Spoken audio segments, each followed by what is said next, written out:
I spent 18 years keeping that company alive, not managing, not strategizing, not attending leadership summits or innovation workshops. I was in the trenches. I was the one they called at 2 in the morning when production went down. I was the one who recovered corrupted databases, patched zero-day vulnerabilities before they became headlines, and reverse-engineered legacy code that nobody else wanted to touch. I knew every server, every dependency, every fragile integration that held the entire operation together. I wasn't the loudest voice in the room, but I was the one who made sure there was still a room to be loud in. Then they brought him in. His name was Kyle. He was 20 years old.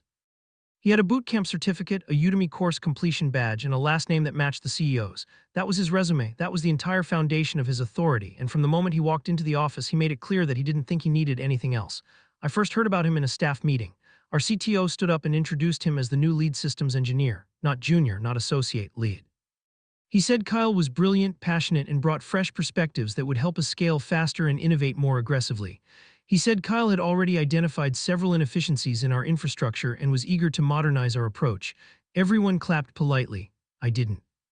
I just watched this kid stand up, smile like he'd already conquered something, and nod at the room like he was doing us a favor by being there. After the meeting, I went back to my desk and pulled up the org chart. My title hadn't changed, but my reporting line had. I no longer reported to the CTO, I reported to Kyle. The 20-year-old with 6 months of real-world experience now had authority over the guy who'd built half the infrastructure he was about to critique. I stared at that chart for a long time, then I closed it and got back to work. I had a deployment to finish and a monitoring script to patch. The system didn't care about org charts. Kyle's first day was a performance. He showed up in a hoodie and expensive sneakers, carrying a laptop covered in startup stickers. He walked through the office like he was touring a museum of outdated thinking. When he got to my desk, he stuck out his hand and said, "You must be the guy who's been holding down the fort. I've heard a lot about you." I shook his hand. I asked him what he'd heard. He laughed. He said, "That you've been here forever and know all the old systems inside and out. That's great. I'm going to need someone who understands the legacy stuff while we transition to a modern stack." I asked him what he meant by modern stack. He said, "Microservices, Kubernetes, CI/CD pipelines, serverless where it makes sense. We're still running monolithic architecture and manual deployments. It's holding us back." I told him we had CI/CD. I told him we'd evaluated microservices 2 years ago and determined the migration cost outweighed the benefit for our scale. I told him our monolith was optimized, documented, and stable. I told him we had 99.7% uptime over the last 18 months. He smiled. He said, "Right, but uptime isn't innovation. We need to move faster." Then he walked away. That was day 1. By day 3, he'd scheduled a meeting with the entire engineering team to present his infrastructure audit. He put together a slide deck with terms like technical debt, legacy overhead, and scalability ceiling. He had charts, he had graphs, he had a roadmap that included re-architecting our deployment pipeline, refactoring our database layer, and migrating our APIs to a new framework. He presented it like he'd discovered a crisis that we'd all been too blind to see. People nodded. Some of them took notes. When he asked for questions, one of the junior developers asked how long the migration would take. Kyle said, "If we move fast and stay focused, we can do it in 6 months." I raised my hand. He looked at me. He said, "Yeah." I asked him if he'd reviewed the dependency map for our user authentication service. He said, "Not in detail." Why? I told him because that service alone touched 43 internal endpoints, 16 external integrations, and processed about 4 million requests a day. I told him any changes to that layer would require regression testing across every client application, every mobile app version still in circulation, and every API partner we had under contract. I told him that wasn't 6 months of work. That was 6 months just to plan it safely. He stared at me for a few seconds, then he said, "That's the kind of thinking that keeps companies stuck. We don't need to test every edge case. We need to move fast and fix what breaks." Someone laughed. I didn't. The meeting ended. Kyle came up to me afterward and said, "Hey, I get it. Change is hard, especially when you've been doing things the same way for a long time, but you're going to have to trust me on this. I've done this before." I asked him where. He said, "At my last company." I asked him how long he was there. He said, 4 months. It was a contract role. I nodded. I didn't say anything else. I went back to my desk and updated my resume, not because I was planning to leave, because I wanted to be ready for when this all fell apart. Over the next 2 weeks, Kyle started making changes, small ones at first. He reorganized the repository structure. He introduced a new code review tool that nobody asked for and that didn't integrate with our existing CI pipeline. He rewrote part of our logging framework because he didn't like the syntax. None of it broke anything, but none of it improved anything either. It was change for the sake of looking busy, but the executives loved it. They saw activity. They saw someone shaking things up. That was enough. Then he set his sights on the deployment process. We had a system. It wasn't flashy, but it worked. Every deployment went through a staging environment. It got tested by QA. It got reviewed by at least 2 engineers. Then it went to production during a scheduled maintenance window with rollback procedures in place. We hadn't had a major production incident in over a year. It was boring. It was reliable. It was exactly what it needed to be. Kyle called it a bottleneck. He said we needed to deploy faster. He said waiting for QA was slowing down innovation. He said we should implement continuous deployment so that every commit that passed automated tests went straight to production. He said that's how real engineering teams operated. I told him that our automated tests covered maybe 60% of real-world use cases.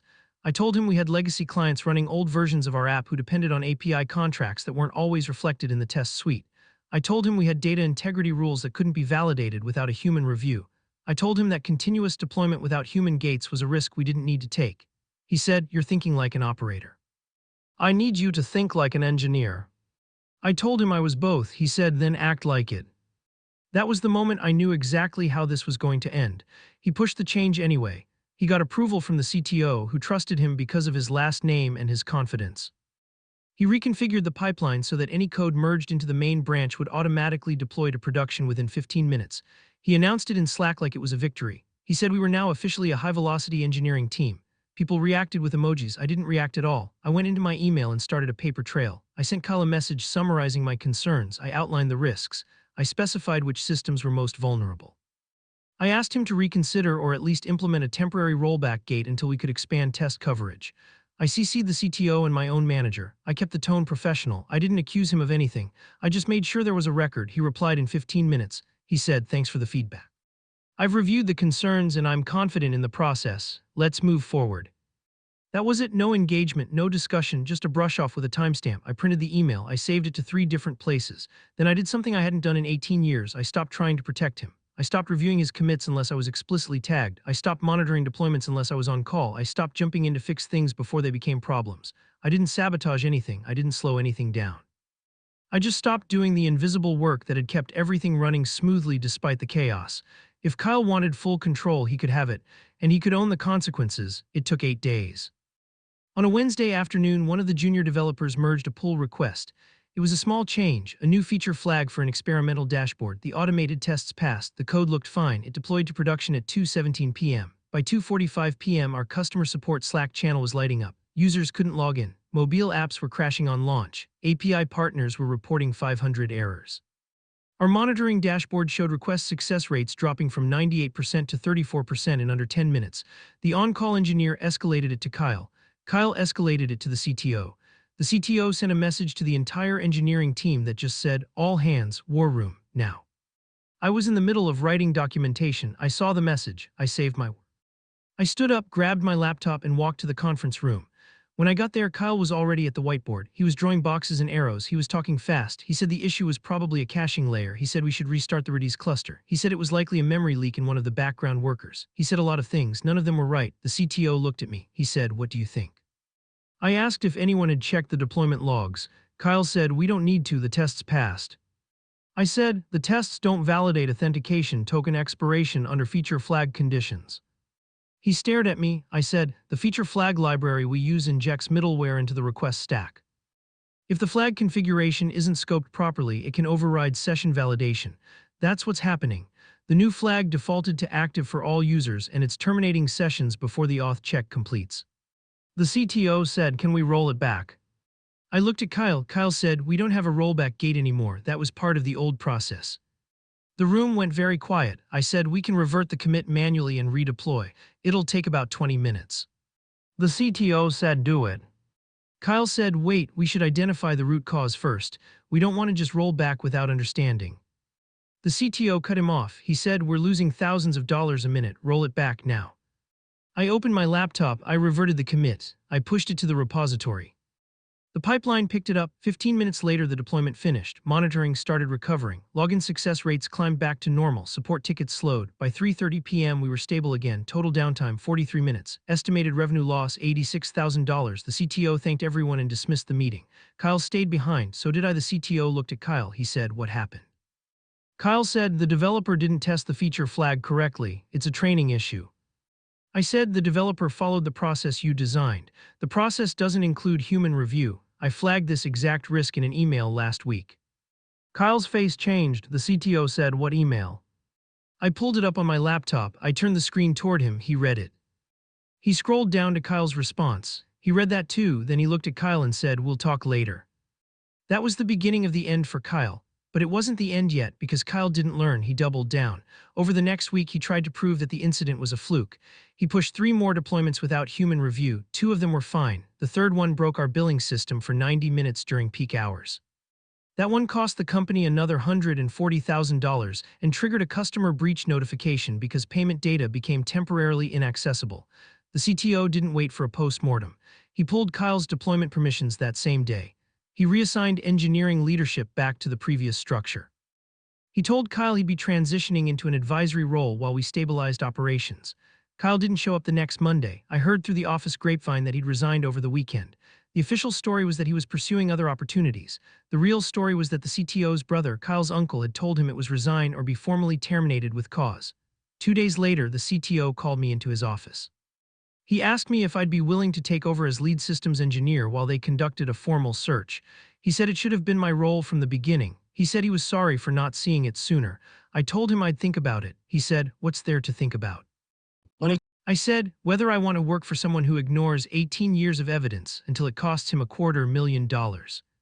He didn't have an answer for that. I took the role not because I forgave him, but because I wasn't going to let the system I'd built fall apart because of someone else's ego. I took it on my terms. I rewrote the deployment process. I rebuilt the review gates. I hired 2 senior engineers who actually knew what they were doing. And I made it very clear that the next time someone's nephew showed up with a bootcamp certificate and a big idea, he'd be reporting to someone who wouldn't hesitate to show him the door.